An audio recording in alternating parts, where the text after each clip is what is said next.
నమస్కారం. లక్ష్మి చెప్పే కథలకు స్వాగతం. వీణులతో వీక్షించటానికి సిద్ధం కండి. ప్రియ సఖులు, ఇప్పుడు మనం ప్రముఖ హాస్య కథా రచయిత్రి శ్రీమతి పొత్తూరి విజయలక్ష్మి గారు రచించిన అమ్మో ఆదివారం అనే ఓ చక్కటి హాస్య కథను విందామండి. ఈ కథ 31 డిసెంబర్ 2000 సంవత్సరంలో ఈనాడు ఆదివారం పుస్తకంలో ప్రచురింపబడింది. ఇక కథ మొదలు పెట్టేస్తున్నానండి. ఆదివారం వస్తోందంటే నా గుండె పీచు పీచుమంటుంది. అదేమిటి, అందరూ ఆదివారం కోసం ఆసక్తిగా ఎదురు చూస్తూ ఉంటే నీకెందుకు భయం అంటారేమో. ఎవరి సమస్యలు వారివి. ఆదివారం నాడు కూడా మామూలుగానే తెల్లవారుతుంది. అంతా బద్ధకంగా లేస్తారు. కాస్త ఘనంగా చేసిన పలహారం కాస్త ఘనంగానే సేవిస్తారు. అంతవరకు బాగానే ఉంది. ఆ తర్వాత 2-3 గంటల సమయం నాకు గడ్డు కాలం. మళ్ళీ మధ్యాహ్నం 1 గంట దాటితే పర్వాలేదు, సజావుగా సమయం గడుస్తుంది. అందుకే ఆదివారం వస్తోందంటే బుర్ర పాడై అవకతవక పనులు చేస్తూ అందరి చేత అక్షంతలు వేయించుకుంటూ ఉంటాను. నేను సతీ సుమతిని కాదుగా. అందుకే తెల్లారింది. స్నానాలు టిఫిన్లు అయ్యాయి. పిల్లాడు వాడి దోవన వాడిపోయాడు. మా ఆయన తీరిగ్గా డ్రాయింగ్ రూమ్లో కూర్చున్నారు, పేపర్లు ముందేసుకుని.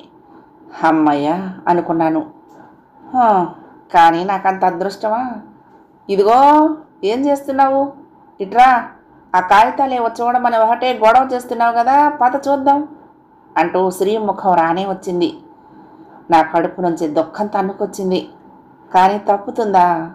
అందుకే గ్యాస్ రెగ్యులేటర్ ఆఫ్ చేసి పని మనిషిని పిలిచి పనులు అప్పగించి తోటమాలికి కూడా అప్పగింతలు పెట్టి ఆయన వెనక వెళ్ళాను. మా వారు చూస్తానన్న కాగితాలకు బోలెడంత ఫ్లాష్ బ్యాక్ ఉంది.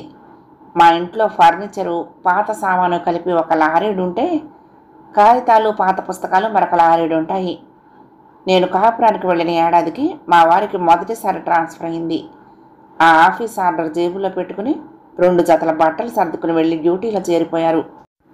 ఓ వారం రోజుల తర్వాత ఫలానా రోజున వచ్చి నన్ను నా సంసారాన్ని తీసుకువెళ్తానని సామానంతా సర్ది ఉంచమని కబురు చేశారు. పనికిరాని చెత్త అంతా పారేసి సామానంతా సర్దేశాను. మా వారికి సంబంధించిన కాగితాలు ఉత్తరాలు పుస్తకాల దగ్గరకు వచ్చేసరికి నా పనికి బ్రేక్ పడింది. ఏ కాగితం పారేస్తే ఏం గొడవ వస్తుందో ఆయనే చూసుకుంటారులే అని వదిలేశాను. ఆయన వచ్చాక ఈ కాగితాల విషయం చెప్పాను. ఇప్పుడు ఈ హడావుడిలో ఏం చేస్తాను? ఓ పని చెయ్యి, ఆ కాగితాలన్నీ అలాగే ఓ అట్టపెట్టెలో వేసి కట్టి అక్కడికి వెళ్ళాక తీరిగ్గా చూస్తాను అన్నారు. అలాగే అని ఆ కాగితాలన్నీ ఓ అట్టపెట్టెలో కట్టి మిగిలిన సామాన్లతో పాటు వేగన ఎక్కించాము. ఆ అట్టపెట్టెడు కాగితాలు అలా వృద్ధి చెంది 60 అట్టపెట్టెలు 50 గోతాలు నిండిపోయాయి. కానీ ఇంకా వాటికి ముక్తి మోక్షము కలగలేదు. ఏదో రైల్వే ఉద్యోగం, వెళ్ళటానికి వేగనిస్తారు, వెళ్ళిన చోటల్లా లంకంత పంపిస్తారు. కాబట్టి గోతాలు పెట్టెలు వేసుకుని ఊరు తిరుగుతూ రేపు రిటైర్ అయ్యాక సొంతింటికి సామానంతా వేసుకుపోతే ఇంట్లో గోతాలు పెట్టెలు సర్దుకుని చెట్టు కింద కాపురం ఉండాల్సిందే. మరి ఇటువంటి పరిస్థితుల్లో ఆదివారం అయిన కాగితాలు చూస్తానంటే ఆనందించక ఏడుస్తుందేమిడా అనే సందేహం వస్తుంది ఎవరికైనా. ఏమిటి, ఏం చెప్పమంటారు? ఇదిగో, ఎక్కడున్నావు? ఎంత పిలిచినా రావేం? అయినా సంపూర్ణ భారతదేశ తీర్థయాత్రలకు వెళ్తున్నట్లు ఏమిటి అప్పగింతలు అని కేకేశారు. వెంటనే పరిగెట్టాను. అప్పటికే మా కాగితాల గదిలో నడి మధ్యన ఓ 4 గోతాల కాగితాలు విప్పి కుప్పబోసి సురభి కార్యక్రమంలో ఉత్తరాల మధ్య కూర్చున్న సిద్ధార్థ కక్కుల పక్కన కూర్చుని ఉన్నారు. నేను వెళ్ళి రేణుక సహానిలా కూర్చున్నాను. ఏమిటి చెత్త అంతా?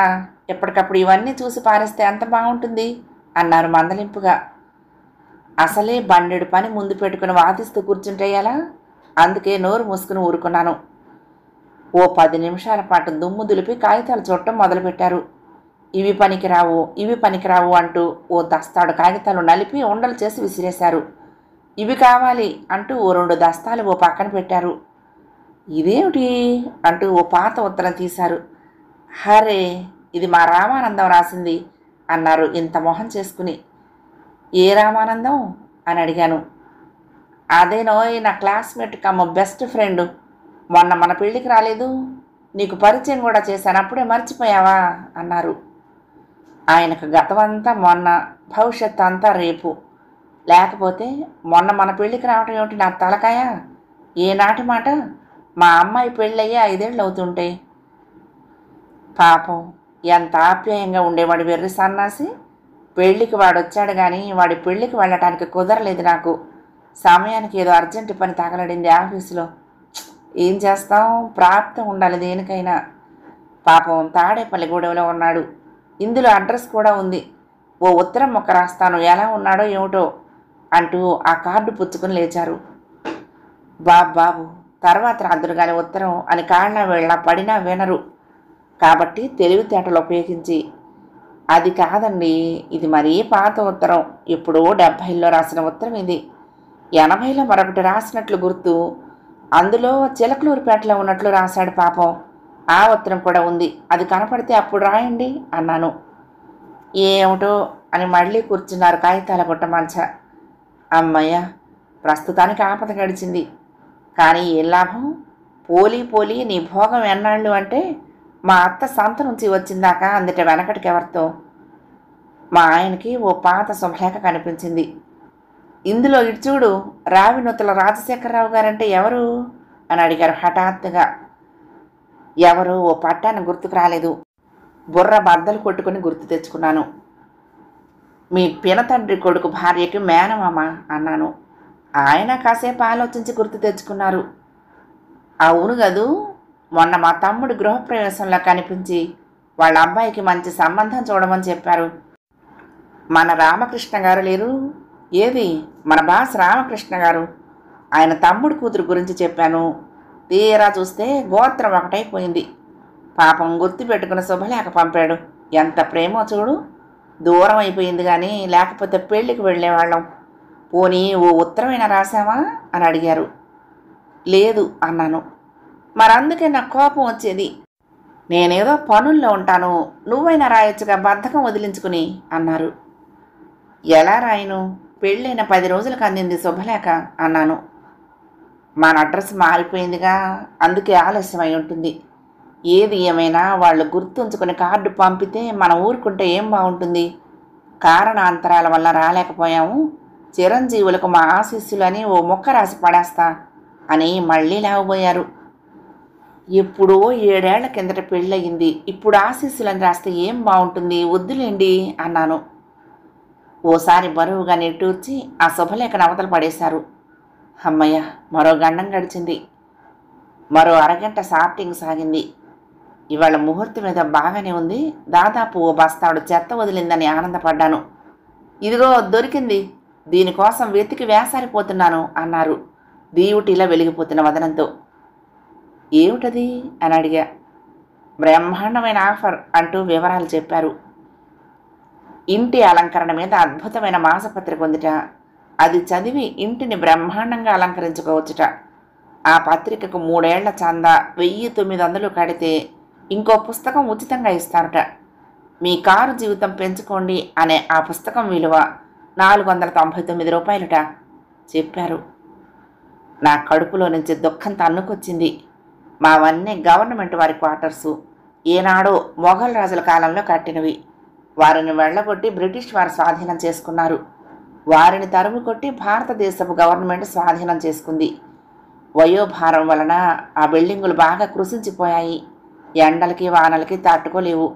కాస్త గట్టిగా మాట్లాడితే చాలు సున్నం పెళ్ళలు ఊడి పడిపోతాయి. వాటి రిపేరు తలకు మించిన పని కాబట్టి వదిలేశారు. ఏ 5 ఏళ్లకో ఓసారి సున్నాలు కొడతారు. దాంతో కుర్రవేషం వేసుకున్న 70 ఏళ్ల హీరోల తాత్కాలికంగా ఓ మెరుపు మెరిసిన అసలు రంగు బయటపడి యథారూపం దాలుస్తాయి. ఇలాంటి ఇంటిని ఆ ఫారెన్ పుస్తకం చదివి నేనే అలంకరించను. ఆ మాటే అన్నాను. ఆ మ్యాగజైన్ చదివి అర్థం చేసుకుంటే రేపు రిటైర్ అయ్యాక సొంత ఇంటిని అలంకరించుకోవచ్చు. అదేగాక బ్రహ్మాండమైన పుస్తకం ఉచితంగా ఇస్తున్నారు. అది ఇంట్లో ఉంటే మన కారును మనమే బాగు చేసుకోవచ్చు. మెకానిక్ దగ్గరకు పరిగెట్టే పనే ఉండదు. అసలు ఆ పుస్తకం చదివి మెయింటైన్ చేస్తే కారుకు రిపేర్లే రావుట అన్నారు. అంతా బాగానే ఉంది కానీ మనకు కారు ఏది అడిగాను. కారుదే ఉందో, రేపు పాటికి కొనేస్తాను. కారు కొనేదాకా ఈ ఆఫర్ ఉంటుందా? వచ్చే నెల 2వ తారీఖు లాస్ట్ డేటు. మళ్ళీ బద్ధకమైపోతుంది, లెటర్ రాసి పడేస్తా అని లేచారు. ఇక ఆగరు. పోనీ ఈ కాగితాలు నేను చూడనా అడిగాను అపనమ్మకంగానే. ఇంకా నయం, నీకు పెత్తనం ఇస్తే నా డిగ్రీ సర్టిఫికేట్ కూడా అవతల పారేస్తావు. నీ వల్ల కాదులే, అవన్నీ అలాగే ఉంచి రేపు ఆదివారం చూస్తాను అని వెళ్ళిపోయారు. నాకు తెలుసా విషయం. ఇల్లు నా పేర రాయమన్నా రాస్తారు కానీ ఈ కాగితాలు మాత్రం నమ్మి నా చేతుల్లో పెట్టరు. ఈ కాగితాలన్నీ మళ్ళీ గోతాలకెత్తేసరికి టైఫాయిడ్ వచ్చినంత పనైంది నాకు. తుమ్మి తుమ్మి ముక్కు వాచిపోయింది, తల భారంగా అయిపోయింది. మిగిలిన చెత్త అంతా ఓ పక్కన పోగు పెట్టాను. పని మనిషిని కాకాపట్టి కాఫీ కలిపించి ఈ చెత్త శుభ్రం చేయించాలి.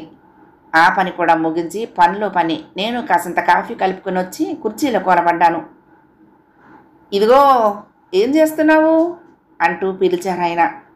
తప్పుతుందా లేచి వెళ్ళాను. గదిలో దృశ్యం చూసేసరికి మళ్ళీ గుండె జారిపోయింది. ఆదివారం 2వ గండం ఇది. పుస్తకం కంపెనీకి ఉత్తరం రాయటం పూర్తయింది కాబోలు.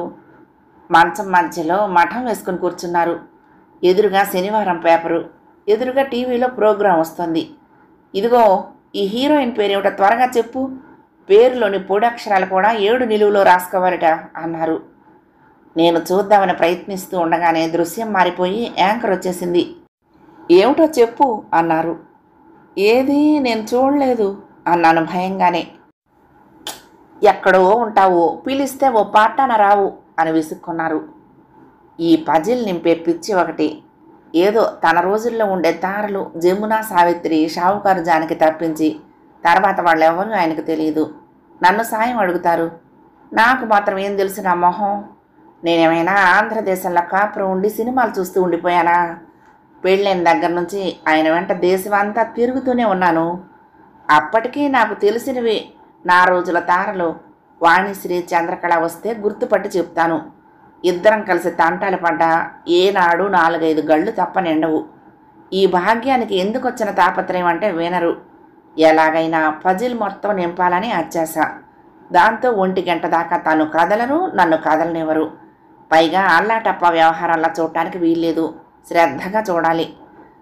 ఇదిగో, ఈ హీరోయిన్ మొన్న ఆదివారం వచ్చిన సినిమాలో ఆ హీరోతో చేసింది కదూ అంటారు. వెతికి చూసిన సర్వనామాలు తప్పించి నామవాచకం లేని ఆ వాక్యం ఆధారంగా నేనేం కనిపెట్టగలను? అందుకే గుడ్లు అప్పగించి టీవీ చూస్తూ కూర్చుని ఆయన అడిగే ప్రశ్నలకు సమాధానాలు వెతికే వ్యర్థ ప్రయత్నాలు చేస్తూ ఉంటాను. 1 గంట దాకా అలాగే డేరా మేకులా కూర్చుని అప్పుడు లేచి వంట వరపు చూసుకోవాలి. అందుకే ఆదివారం వస్తుందంటే నాకు అమితమైన భయం. కథ సమాప్తం.